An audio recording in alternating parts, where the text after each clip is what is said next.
And then so when you go to Dallas, it's just like a regular university life? Is that what it's like? No, you live at the seminary, and I go to the University of Dallas, a small Catholic school, but anyone can go to that school. So that's where I take classes. But I live at the seminary, so we have a structured day. You wake up in the morning, do morning prayer, you have mass, you eat your meals at the seminary with those guys, you live with those guys. Okay. They have like their own formation, teaching you how to pray, the like stuff. So. Okay, so it's not like you're a regular college student and you just check in with them every once in a while. Which was kind of hard too. I remember telling some of my friends that it was hard because college was always something I looked forward to, like having more freedom. I didn't have parents around to tell me what to do. Was it tough to not being able to go to those crazy parties that you hear about when you're in college? I know it was like, I mean, my buddies would always say like, oh, last night I was out at 2 a.m. We were hanging out, having a good time. We had curfew. We couldn't do that. So freedom was way more limited, which was kind of tough. So. Okay, so how long were you there in Dallas? 4 years. 4 years. Got a bachelor's degree in philosophy.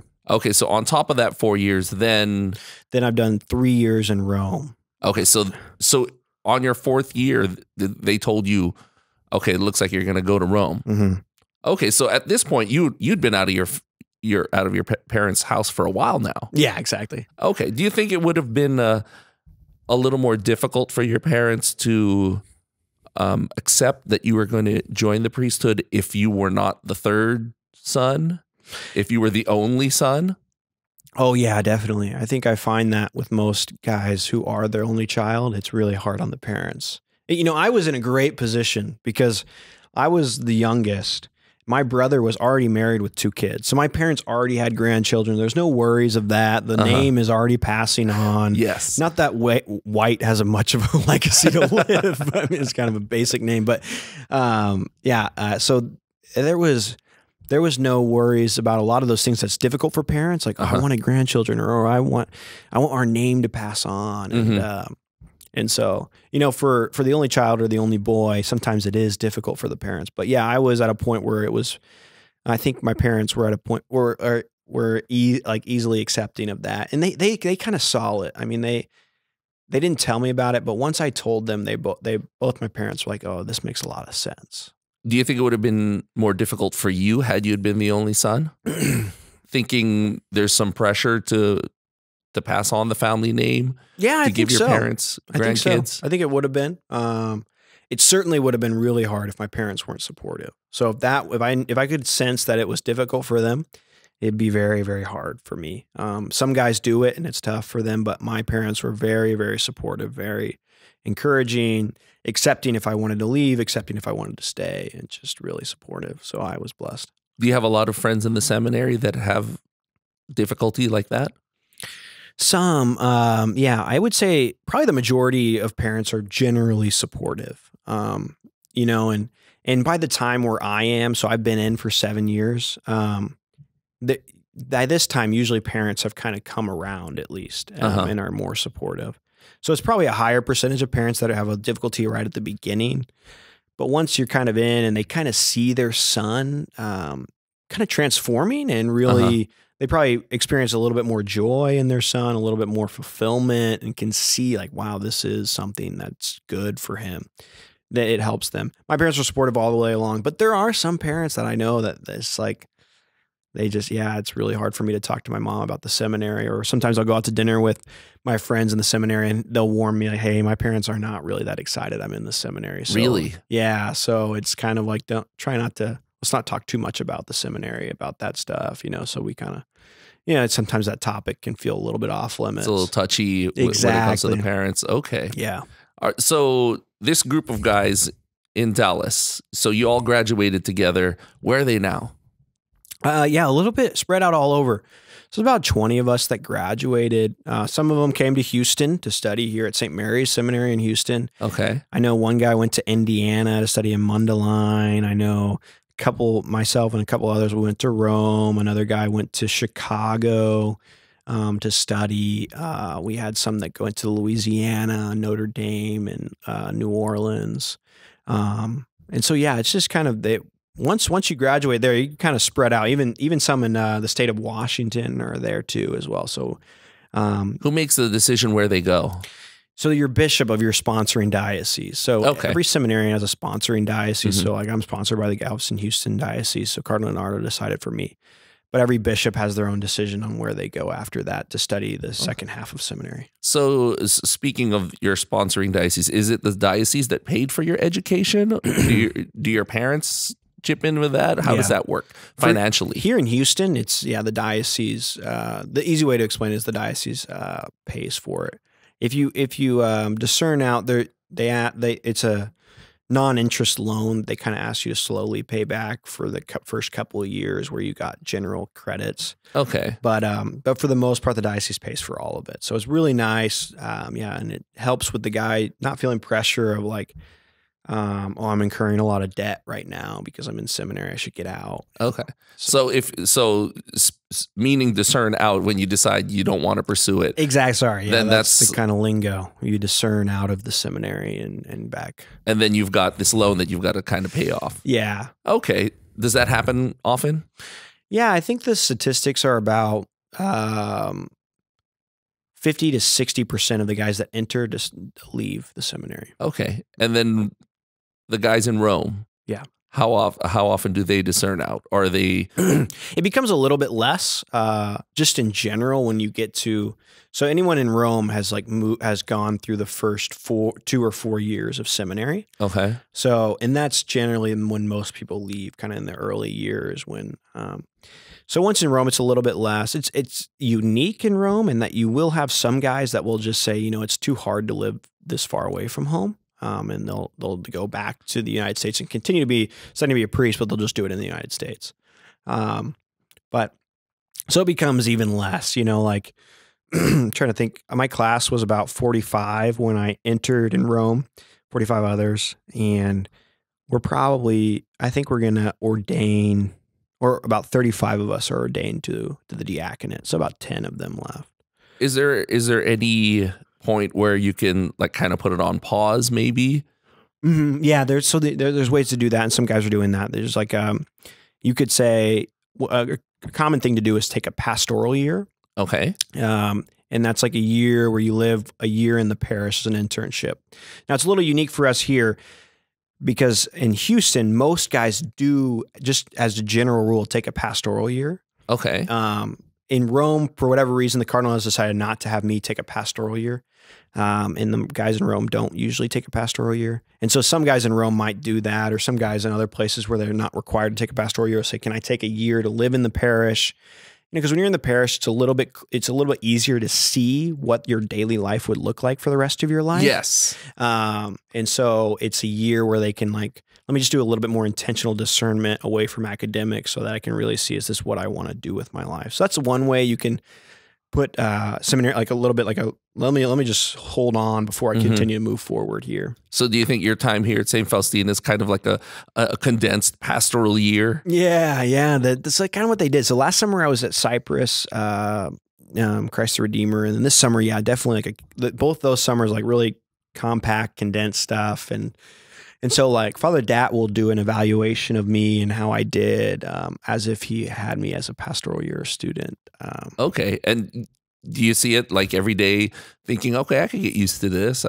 This is something I see myself. That's honestly, the summers have always been what's carried me through the seminary. You get lost in academics, you get lost in that where you kind of forget why, or for me, I forgot why I was called, what I really loved. But it's when I'm with the people in the parish. And this summer, especially as a deacon, it's just been incredible. Preaching, doing baptism. I mean, just all that has been just amazing. So it's awesome. So in the seminary, okay, let's kind of get behind the curtain a little. What happens among the seminarians? Because I hear some stories that, it gets a little crazy, I mean, you guys being, just silly, because I went to an all boys school in high school. Yeah. And, guys just get really silly. Is that the way it is in the seminary? Yeah. Playing pranks and all that? Yeah, it is. I mean, it's especially in the early years. Like a lot of guys, when we entered, you're 18 years old and then you're living together and you're just kind of, so there is a lot of craziness where you're still a little immature. Exactly, and You got a lot of energy. And so, yeah, there's a lot of pranks, and a lot of different things. Did you prank Father Dad while you were in the seminary? No, I didn't. Or you just don't want to admit to it? Yeah. We'll keep that off camera. No, I'm just kidding. Now, there's this guy, he actually. No. Yeah, no, I never did. I mean, the one thing with Father Dad is that I was in Dallas, but he lived in Houston a lot. So him and I weren't around too much each other. But no, we did have some guys pranked a lot. And like so, what type of things did they? Just each other? You prank each other? Mostly each other. Yeah, we wouldn't really prank the faculty or the priests in charge of us. It's a little dangerous. Just kidding. They're not spiteful. But yeah, I mean, we would prank each other. So, I mean, one guy, we thought he looked like this actor. And so we would just put this crazy picture of this actor as William Dafoe. He plays the villain in one of the Spider-Mans. And we would just put a crazy picture of William Dafoe in like his prayer book, his Bible, all around his room. So anytime he would just pull all these random pictures of him, and like this is probably the best prank I think we had. Is he had told us, like, he was really excited because the Knights of Columbus were going to be really generous, and they told him they were going to send him a check to support him in his discernment. He was really excited about this, telling us like, "Oh, this is great. This is what I needed." It was, money's a little tight right now. It's perfect, and so we all knew it was coming. And he had even told like the secretary of the seminary, who knew well that it was coming, and like, just let me know if it comes. I can't wait. Well, one of my buddies, knowing this, found out the name of the council, its number, and its address. He put their return address there, put a picture of William Dafoe in the letter, went up to campus, mailed it so it was postmarked when it came in. The secretary saw it, called the guy in his room, said, "Hey, the check is here. Come on and get it." And he goes, opens it up, and it's a picture of Willem Dafoe. Yeah. And so, does he really look like Willem Dafoe? Or is it just a slight resemblance? It's a slight resemblance, and it's like one of those where like he's just kind of funny, like it just kind of does some different movements like him, and it's one of those things where we kind of like we could see him. Because William Dafoe is a lot older than him, so like when you grow up, that's what you're going to look. You're going to look like Willem Dafoe. Willem Dafoe, yeah. That's crazy. Yeah. So, what surprised you the most about life as a seminarian? That's a good question. I mean, like I said, maybe it's probably what everyone would think would be the obvious thing. I think living day to day of trying to wrestle with celibacy was definitely like, that was surprising how difficult that could be, and how much you needed to wrestle with that. I'd say one of the more shocking things, and one thing you're never really warned about in seminary, is you get such close bonds. I kind of like to think that it's like the military. You're all going through this really difficult thing, this really difficult discernment, and you're all doing the exact same thing and living the exact same life, that you get really, really close to all the guys. And so that's a good surprise of making those friends. But the difficult part of that, and something I didn't think about, is when guys decide to discern out. It's really painful almost. For you, to see somebody discern out. Yeah, you're excited, you're happy that they're doing what God wants them to do. Usually you're like, this is a good discernment, it's good. But it's difficult for you. One, the enemy likes to use those times to be like, well, if he discerned out, you probably should discern out too. Another thing is like, you just get so close, and that you know your friendship is going to be just a little bit different for the rest of your life, because you're no longer pursuing the exact same path. And there's a sense in which, although we can make really good friends with everybody, there's a sense in which some of the things you go through, only another priest is going to know what that's like. And you kind of have a sense of that in seminary. And so you kind of realize that there's going to be a lack in that intimate sharing that might have occurred, and that intimate friendship that might have occurred there had he stayed, especially if he was a good close friend. So you guys are like sort of like brothers in arms, band of brothers type thing. You're going through all of this.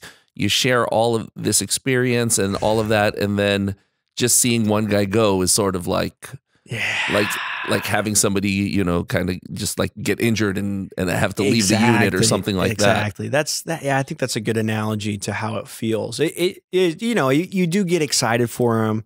Generally, you know, it's a good decision. They're at peace and you're happy for them, but it's just difficult for you a little bit. That's a lot of emotions. I mean, yeah, you know, thinking, what if I discern out as well. Yeah. At the same time, you feel bad that, oh, we're not going to be able to hang out with this guy anymore, or that type of thing. Were there a lot of them?